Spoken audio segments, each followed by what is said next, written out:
যিহেতু মাৰ্কেটিঙত পেকেজিংটো খুবেই গুৰুত্বপূৰ্ণ যে বস্তু উৎপাদন কৰিলে নহ'ব তাক সুন্দৰভাৱে পেকেজিং কৰি বিপণনৰ ব্যৱস্থা কৰিব লাগে সেই বিপণনখিনিৰ ব্যৱস্থা তেওঁলোকক কৰি দিয়া চতুৰ্থটো যে বহুত টেকন'লজি আছে যিবিলাক সম্পৰ্কে আমাৰ কৃষকসকল অৱগত নহয় টেকন'লজিবিলাক বিকাশমান অৱস্থাত আছে নতুন টেকন'লজি আহি আছে গতিকে সেই আধুনিক টেকনিকৰ লগত আমাৰ খেতিয়কসকলক পৰিচয় কৰাই দিয়া আমি ইতিমধ্যে আপোনাৰ আমাৰ অসম গৌৰৱ বঁটাৰ জৰিয়তে ৰাজ্যখনৰ বহুত সফল উদ্যমী ব্যক্তিক আমি ৰাজ্যিক সন্মান প্ৰদান কৰিছোঁ এনে যিসকল সফল ৰাজ্যিক পৰ্যায়ৰ সফল ব্যক্তি আছে এই সফল ব্যক্তিসকলৰ লগত আমাৰ জিলাখনৰ উদ্যমী ব্যক্তিসকলক তেওঁলোকক পৰিচয় কৰাই দিয়ে এইসমূহ উদ্দেশ্য লৈ আমি আত্মনিৰ্ভৰ ধেমাজি মেলা অনুষ্ঠিত কৰিছোঁ প্ৰথম বছৰ যেতিয়া আমি অনুষ্ঠিত কৰিছিলোঁ তেতিয়া ধেমাজিতে পাতিছিলোঁ আমাৰ 40 লাখ টকাৰ সামগ্ৰী বিক্ৰী হৈছিল তাৰ পিছত আমি গুৱাহাটীৰ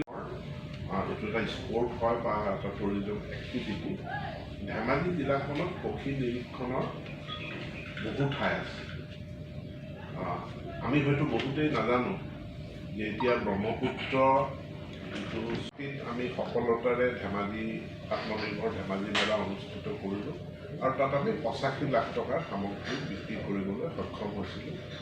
তাৰ পিছৰ বছৰ যেতিয়া ধেমাজিত মাঘ বিহুৰ আগে প্ৰাকক্ষণত অনুষ্ঠিত কৰিছিলোঁ যোৱা বছৰ আমাৰ 1 কোটি টকাৰ সামগ্ৰী বিক্ৰী হৈছিল এতেকে এই বছৰো আমি 10 তাৰিখৰ পৰা ধেমাজিত আত্মনিৰ্ভৰ ধেমাজি মেলা কাৰ্যসূচী অনুষ্ঠিত কৰিম আৰু এই মেলাখনলৈ ইতিমধ্যে আমাক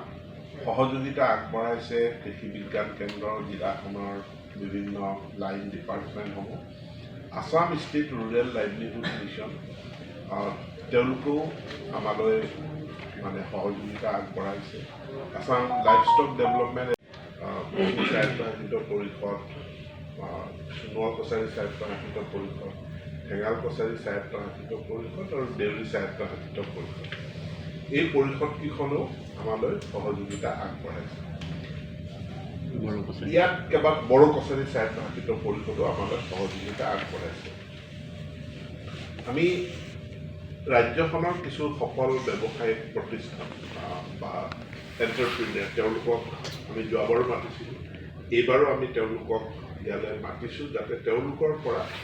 আমি আমাৰ স্থানীয় কৃষকসকলে বা এণ্টাৰপ্ৰিনিয়াৰসকলে তেওঁলোকে ইনস্পিৰেশ্যন পায় আৰু তেওঁলোকৰ এটা টেকন'লজি এক্সচেঞ্জ টেকন'লজি তেওঁলোকে আয়ত্ত কৰিব পাৰে প্ৰায়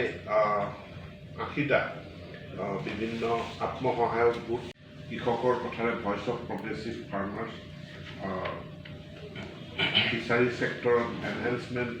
of profitability fishery sector of the district তাৰপাছত scope of agro' tourism in Dhemaji with the concept of Dhemaji দৰ্শন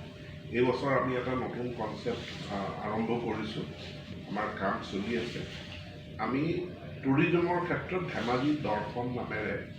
এটা নতুন কাৰ্যসূচী আৰম্ভ কৰিছোঁ যে ধেমাজিত টুৰিজম পটেঞ্চিয়েল যথেষ্ট আছে এটাতো বহুত মানুহে ধেমাজিখন এখন জনগোষ্ঠীৰে বিভিন্ন জনগোষ্ঠীৰে পৰিপূৰ্ণ জিলা বাই ডিফল্ট ধেমাজিত কৃষি পদ্ধতি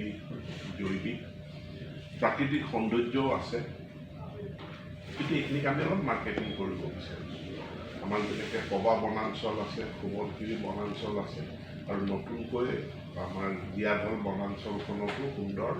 ৱাকিং ট্ৰেক ডেভেলপ কৰা হৈছে সুবনশ্ৰী ইকো কেম্প আছে ঠিক তেনেকৈ ব্ৰহ্মপুত্ৰৰ পাৰত কাৰেং ইকো কেম্প গঢ়লৈ উঠিছে আমি ইয়াত কেইবাটাও থিম সংযোজিত কৰিব বিচাৰিছোঁ যেনে ধেমাজি চেৰিকালচাৰৰ কাৰণে মুগা শিল্পৰ কাৰণে বিখ্যাত বহু মানুহ আছে মুগা কেনেকৈ উৎপাদন হয় তেওঁলোকে নাজানে গতিকে আমি টুৰিষ্টৰ কাৰণে পেকেজটো বনাব বিচাৰিছোঁ যে মুগা বা গধূলি 5টা বজাত আপুনি যদি বগীবিলৰ দলঙৰ ওচৰলৈ যায় তাতে গ্ৰাছলেণ্ডত যায় বৈকলী চৰাইৰ মাতত মানে সেই কোলাহলপূৰ্ণ পৰিৱেশ সৃষ্টি কৰে। তো এইবিলাকো মাৰ্কেটিং কৰিব পৰা যায়। গতিকে ধেমাজি দৰ্শন। নমস্কাৰ, মোৰ নাম নিৰুপম শইকীয়া। এনি ভাৰত 24 এটা নতুন অনুষ্ঠান লৈ আহি আছে, জুবিনৰ গানে কি আনে। তাৰ অডিশ্যনসমূহ অসমৰ প্ৰত্যেকটো ডিষ্ট্ৰিক্টত হ'ব আৰু এটা ৰিয়েলিটি শ্ব' হয়। আপোনালোকে দিয়া ফোন নম্বৰ যোগাযোগ কৰিব পাৰে আৰু আপোনালোকৰ ওচৰলৈ এনেও গৈ আছে তেওঁলোক, আৰু আশাবাদী যে আপোনালোকে এই অনুষ্ঠানটোত ভাগ ল'ব, আৰু আশা থাকিল যে আমি খুব সুন্দৰ সুন্দৰ গায়ক দেখিবলৈ পাম। ধন্যবাদ।